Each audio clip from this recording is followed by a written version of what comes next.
हरे कृष्णा। मैं हूं पंडित अरविंद गौड़।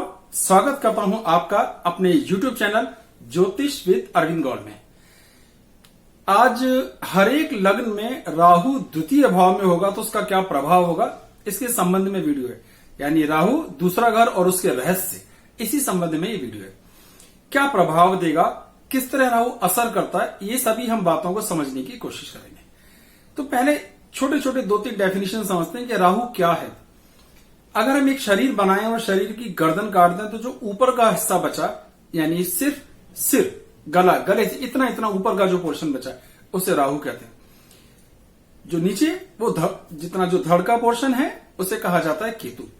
तो राहु के पास अपना शरीर नहीं होता पर सिर्फ बुद्धि होती है, और राहु जिस घर में बैठता है उस घर के स्वामी को अपने वश में करके उससे उसी तरह से काम करवाने के लिए मजबूर करता है, यानी अपनी बुद्धि से उसे प्रभावित कर लेता है। इसमें विघटनकारी शक्तियां समझी जाती हैं। ये जिस घर में बैठता है उस घर को नुकसान पहुंचाता है, जहां जहां दृष्टियां जाती हैं उनको भी थोड़ा बहुत नुकसान पहुंचाता है।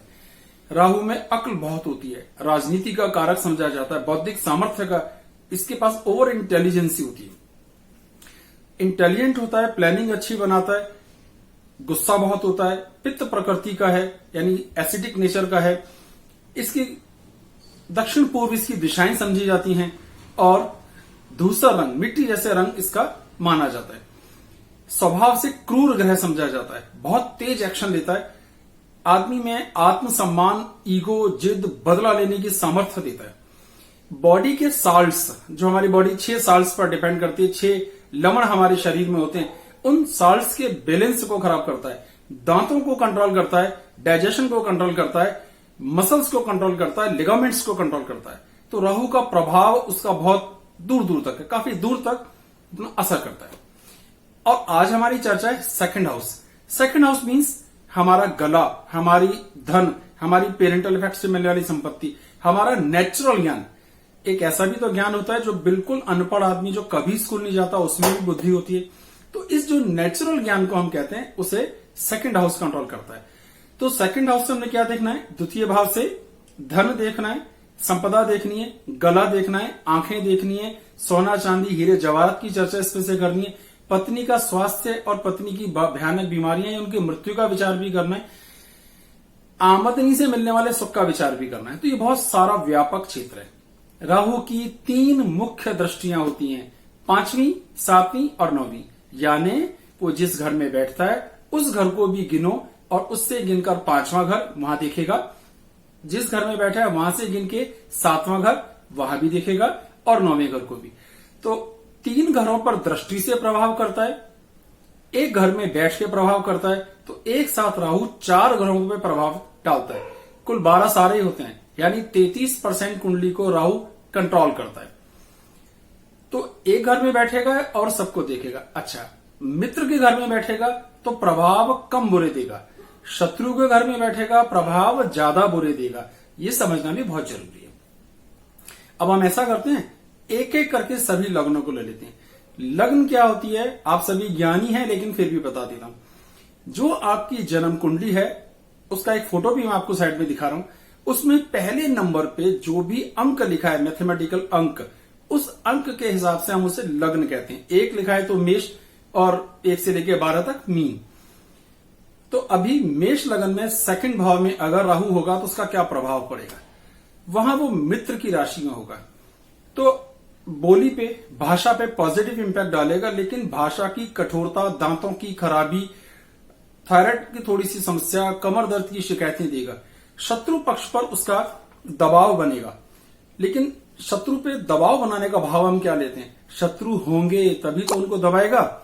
यानी राहु शत्रुओं पर विजय प्राप्त करता है, बहुत मेहनत करके, बहुत प्रयास करके, संघर्ष बहुत करता है, लेकिन अपना जीवन स्तर काफी इंप्रूव करता है। तो कामयाबी उसे जरूर मिलती है, पर उसे थोड़े लॉसेस होते हैं, थोड़ी तकलीफें देखने में आती हैं, थोड़ी परेशानियां होती हैं, इतनी आसानी से उसे कामयाबी नहीं मिलती। तो जिनकी भी सेकंड घर में होगा उनकी थोड़ी भाषा खराब होगी, उनके थोड़े दांत खराब होंगे, उनको गले की थोड़ी दिक्कतें आएंगी, और उसका इंपैक्ट ये होगा कि शत्रुओं पर उसका दबाव, यानी उसकी भाषा के दबदबे से शत्रु दबेंगे। इस भाषा के दबदबे से वो आकस्मिक धन लाभ करता है, कभी कभी अचानक लॉटरी लग जाना, किसी से रुका हुआ पैसा मिल जाना, कहीं गड़ा हुआ धन मिल जाना, इन्हीं तरीके से माना जाता है।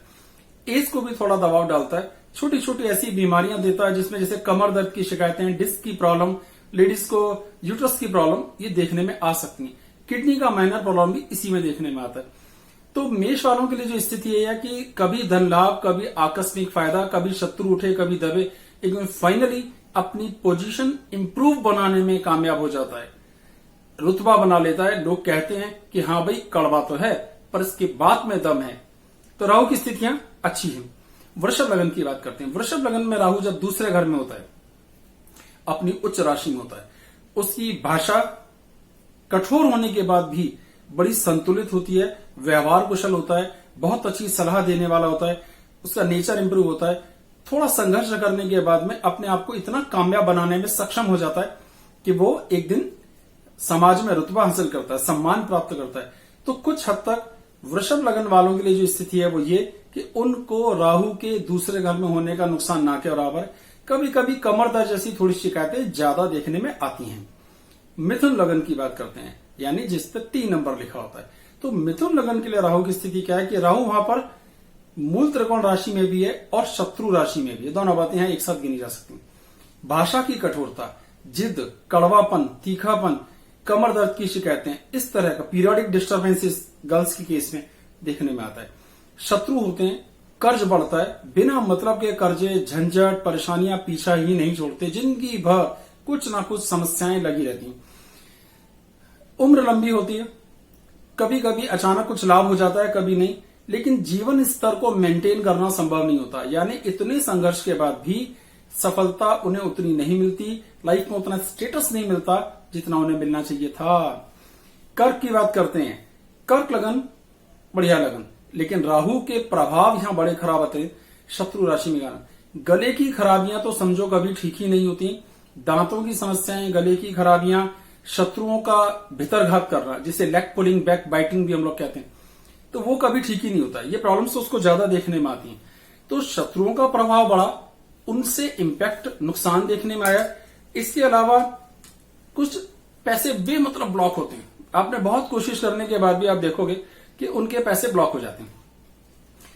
तो हुआ क्या कि आकस्मिक नुकसान हुए, भाषा का बुरा प्रभाव पड़ा, बेमतलब की ईगो आई, दांतों की, डाइजेशन की, गले की समस्याएं आई और जीवन स्तर कभी मेंटेन नहीं हो पाता। बहुत प्रयासों के बाद भी तनावग्रस्त जिंदगी ही रहती है। तो कर्क वालों के लिए राहु का दूसरे घर में होना बिल्कुल शुभ नहीं है। सिंह लगन की बात करते हैं। सिंह लगन के लिए दूसरे घर में राहु स्वग्रही स्थिति में समझा जाता है। अच्छा होता है, कठोर भाषा के साथ जो कुछ भी आप कर सकते हैं, अच्छा मैनेजमेंट, अच्छा व्यवहार कुशलता, मार्केट में पहुंच, समझ अच्छी होती है। शत्रुओं पर भी सुंदर दबाव बना के रखते हैं, मतलब अपनी चतुराई से, उनमें चतुरता ज्यादा होती है, गुण नीतिज्ञ होते हैं, किसी को टैक्टफुली हैंडल करना हम लोग कहते हैं। तो अपने इन टैक्ट्स के कारण, अपनी इस सामर्थ्य के कारण, अपनी इस बौद्धिक चातुर्यता के कारण वो सफल होते हैं और अपना जीवन स्तर बहुत अच्छा मेंटेन करते हैं। तो संघर्ष जरूर करना पड़ता है पर कामयाबी उन्हें मिल के रहती है। ये हुआ प्लस पॉइंट। कन्या लगन की बात करते हैं। कन्या लगन के लिए भी राहु की स्थिति सुंदर मानी जाती है। थोड़ी सी भाषा की भारी होने के बाद भी भाषा का इंपैक्ट बड़ा सुंदर होता है। खानदानी संपदा, फैमिली मेंबर्स के साथ तालमेल की स्थितियां भी अच्छी रहती है, धन धान्य की स्थिति अच्छी रहती है, शत्रुओं के साथ व्यवहार अच्छा रहता है। पर लॉसेस बहुत होते हैं, अचानक बहुत बड़े बड़े झटके लगना, काम बनते बनते बिगड़ जाना भी देखने में आता है। पर एट लास्ट जीवन स्तर बड़ा अच्छा बनाते हैं। तो लोग क्या बोलते हैं, बहुत संघर्ष किया इसने जीवन में लेकिन एट लास्ट बहुत कामयाब हुआ। तो कन्या के लिए भी स्थिति बेहद सुंदर मेरे हिसाब से रहती है। तुला लगन के लिए स्थिति खराब रहती है, उन्हें ज्यादा तकलीफें आती हैं, भाषा बहुत खराब होती है, लैंग्वेज साफ नहीं होती, फैमिली मेंबर्स के साथ तालमेल नहीं होता, कोई ना कोई हेल्थ इशू, किसी ना किसी तरह की तकलीफ, मसल्स, जॉइंट्स, पेन, हड्डियों की तकलीफ, यूरिया का ऊपर नीचे होना, किडनी का प्रॉब्लम, क्रिएटिनिन की दिक्कतें, देखने बहुत सारी समस्याएं। तो कुल मिलाकर यहाँ कुछ भी ऐसा शानदार नहीं है जो तुला के लिए अच्छा समझा जाए। जीवन स्तर भी बहुत अच्छे से मेंटेन नहीं हो पाता है। तो आमतौर पर ये समझिए कि तुला के लिए सेकंड भाव में राहु को होना शुभ नहीं है। वृश्चिक की बात करते हैं, यहां भी स्थिति कोई खास अच्छी नहीं है। अपनी नीच राशि में होने के कारण भाषा का प्रभाव नहीं डाल पाता, अधिक गुस्से वाली लगन होने के कारण उसकी कड़वाहट बढ़ती है, शत्रु बहुत ज्यादा निकल के बाहर आते हैं, उनको संभालते संभालते आधी जिंदगी खर्च हो जाती है, ये समस्या देखने में आती है। पत्नी के स्वास्थ्य को भी समस्याएं देखने में आती हैं, पर उन्हें आकस्मिक धन लाभ बहुत होते हैं। अचानक से कहीं से पैसे मिल गए, पता नहीं किसी ने पैसे दे दिए, कोई लॉटरी लग गई, कहीं से बहुत पुरानी पेमेंट्स मिल गई, लेकिन जीवन स्तर कुल मिलाकर के प्रभावित ही रहता है। बहुत संघर्ष के बाद भी एक स्टेबल सेटल्ड लाइफ नहीं मिलती। वृश्चिक के लिए भी कोई खास ऐसी स्थिति नहीं है। धनु की बात करते हैं। धनु के लिए सेकंड घर में जब राहु बैठते हैं तो वो मकर राशि में बैठते हैं, उनकी अपनी राशि है। शत्रुओं पर सुंदर प्रभाव, टैक्टफुली उनको कंट्रोल करते हैं। जरूरी थोड़ी शत्रु से लड़के उसे संभालें, कभी कभी शब्दों से भी संभाला जाता है, अच्छे से संभालते हैं। जीवन स्तर को बड़ा शानदार मेंटेन करते हैं। उनका सम्मान, उनका रुतबा, उनके बोलने की कला, उनकी भाषण देने की कला, उनके समझाने की कला की इज्जत की जाती है, बड़ा लाभ होता है। लेकिन बहुत बड़े बड़े लॉसेस, किसी न किसी तरह का नुकसान, अचानक से कोई प्रॉब्लम आ जाना, ये दिक्कतें देखने में आना आता है। वाइफ के साथ तालमेल की थोड़ी दिक्कतें रहती हैं, पर जीवन स्तर बहुत अच्छा मेंटेन करते हैं। तो कुल मिलाकर धनु वालों के लिए दूसरे घर में राहु शुभ है। मकर, अब लग्न का भी मित्र है और जहां बैठा है उस घर का भी बहुत अच्छी स्थिति है।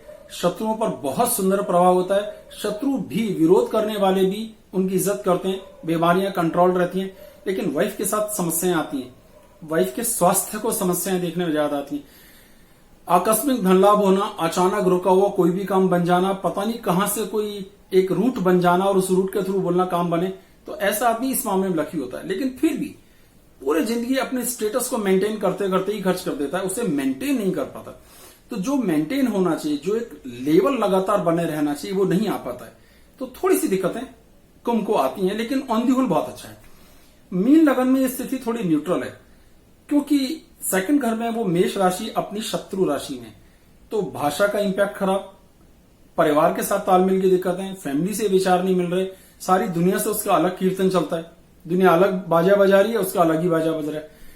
शत्रुओं के साथ भी समस्याएं, हेल्थ की समस्याएं, वाइफ की हेल्थ की समस्याएं भी आती, पर उन्हें जीवन स्तर को मेंटेन करने में बहुत संघर्ष करना पड़ता है। तो अपने इस राहु के बैठने से कहीं ना कहीं उनके लिए थोड़ी दिक्कतें बढ़ती हैं। टैक्टफुल होने के बाद भी, कोशिश करने के बाद भी उतना रिजल्ट नहीं आता है। तो मीन लगन के लिए भी अधिक शुभ स्थिति नहीं है। अब बड़ी बात आती है कि क्या करें कि कम से कम दिक्कत आए। दूसरे घर में बैठे हुए ग्रह के लिए स्टोन पहनना उचित नहीं, ये मेरा विचार है। तो मंत्र का जाप कर सकते हैं। 18,000 मंत्रों का जाप होता है और मंत्र का नाम है ओम सह राहवे नमः। मैं एक बार और बता देता हूं, ओम सह राहवे नमः। इस मंत्र का जाप अगर हम करते हैं तो हमें लाभ होगा। सतनजा, तेल, इससे मिलती जुलती चीजें अगर हम ले लेते हैं, जैसे सीसा है, लेड इंग्लिश में बोलते हैं, चाकू हो सकता है, कंबल हो सकता है, ये दान देते हैं, इससे भी राहु शांत होता है। तो इस उपायों को अगर हम करते हैं, कुत्ते को दूध पिलाने की प्रवृत्ति को हम डेवलप करते हैं, तो जितना अपने से कुछ देकर दूर करेंगे उतनी समस्याएं घटेंगी, तो लाभ जरूर होगा। तो जिनकी कुंडली में भी दूसरे घर में राहु है और अगर उसकी स्थिति शुभ नहीं है तो उसके लिए इस उपायों को कीजिए, लाभ जरूर होगा। कैसा लगा आपको आज का ये प्रोग्राम? इसके संबंध में अगर आप कोई विचार प्रकट करना चाहें जरूर करें। कोई सवाल आपके मन में है, आप पूछना चाहते हैं, पूछिए, कमेंट बॉक्स में जाइए, हमसे जितना पॉसिबल होगा हम उसका आंसर देंगे। इस वीडियो को आगे शेयर कीजिए, लाइक कीजिए, चैनल को सब्सक्राइब कीजिए। बहुत बहुत धन्यवाद। हरे कृष्णा।